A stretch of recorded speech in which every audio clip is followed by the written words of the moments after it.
Alors, ce qui se passe, c'est que j'utilise MAMP, donc pour mon petit projet PHP. Ce qui se passe, c'est que ça vous crée un dossier lorsque vous avez fini de l'installer, ça vous crée un petit dossier dans application si vous utilisez Mac. 2 secondes.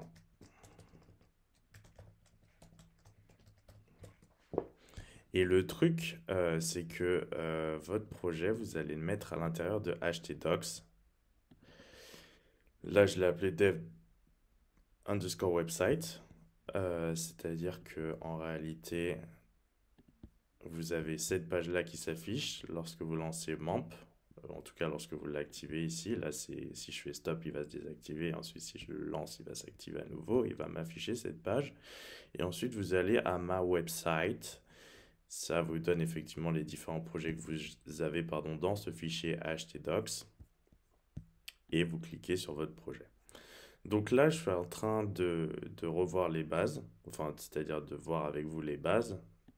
Donc on va enlever ça et je vais vous montrer comment on peut intégrer du PHP dans une page qui semblerait être une page .html classique, sauf qu'on a bien mis l'extension PHP, ce qui nous autorise évidemment à utiliser les balises PHP. Et le PHP est un langage non pas de description comme le HTML et le CSS, mais un langage de programmation. Donc là, je mets les balises au sein. Alors ça, c'est une balise PHTML classique. Et au sein de ça, j'intègre du PHP en utilisant les balises. Ce qui me permet d'écrire évidemment comme si j'étais sur une feuille .php où j'allais écrire que du PHP. Donc je vais créer une fonction. Alors une fonction, ça se crée de cette manière. On met le mot-clé fonction, on nomme la fonction et on lui donne des paramètres dans la définition en tout cas. Donc je dis que pour ceux qui ont fait du Java, ça va être un peu plus tranquille. Donc premier, ça va être number one et du style enfin du type int, et deuxième number two. Ensuite, ça va retourner, c'est-à-dire que finalement la fonction en elle-même va être une valeur puisqu'elle va retourner une valeur. Donc ça va retourner l'addition de number one plus number two. Et en réalité, on va faire en sorte de faire plus que ça. Donc là, déjà, c'est l'exemple que je vais vous montrer. Donc echo. Donc ça va afficher à l'intérieur de P, puisque le echo se trouve dans le HTML qui est situé à l'intérieur des balises P. Echo, somme de 10 plus 20, par exemple. Puisque là, c'est les arguments que je passe à la fonction.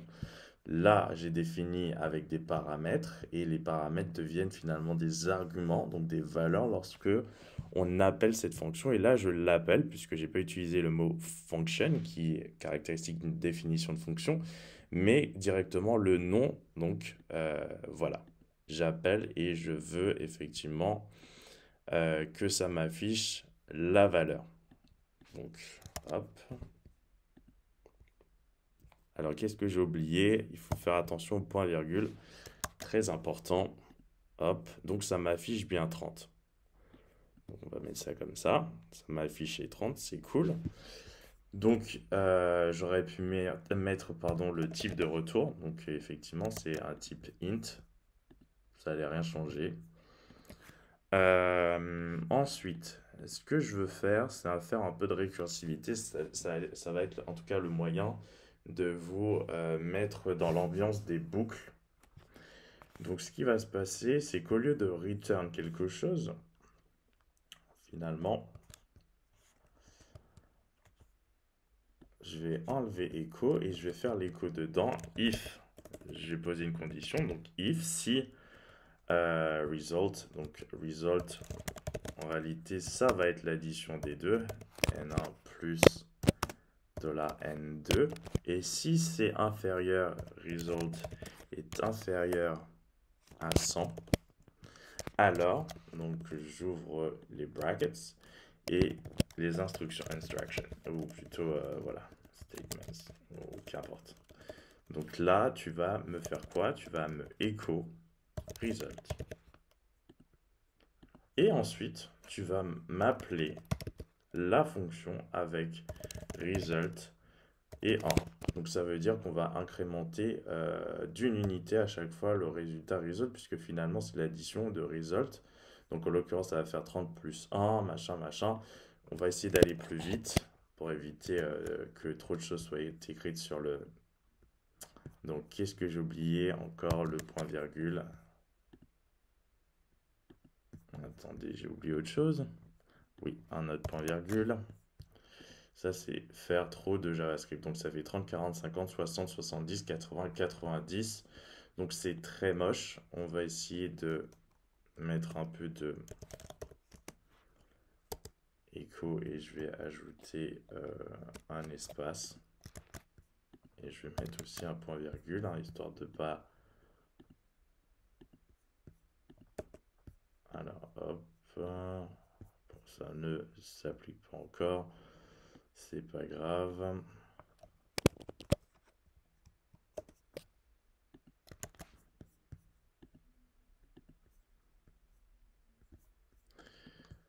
Peu importe. Peu importe. Je vais attendre que ça s'applique. Parfois, ça met un petit temps. Donc, en tout cas, c'est déjà ce que je voulais vous montrer. Voilà, on appelle la fonction. Donc, on peut créer une fonction ici. On aurait pu la créer au-dessus, hein. Ça aurait été la même chose. Puisqu'elle est dans cette page-là, finalement, elle est globale à tout ce qui concerne cette page.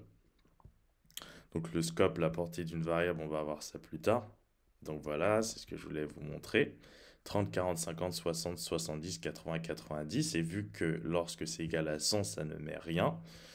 Donc voilà, ça c'est une façon de boucler en utilisant ce qu'on appelle la récursivité, c'est-à-dire appeler finalement une fonction dans la fonction elle-même. Donc c'est plutôt cool. Par exemple, tant qu'on n'a pas trouvé un élément, ben, on rappelle la fonction qui effectivement cherche cet élément et on incrémente. Là, j'incrémente pas d'une seule unité, j'incrémente de 10 à chaque fois, sinon ce serait trop long. Mais c'était déjà ce que je voulais vous montrer, comment effectivement utiliser la récursivité. Ça, c'est un exemple assez bateau. On va continuer dans une prochaine vidéo.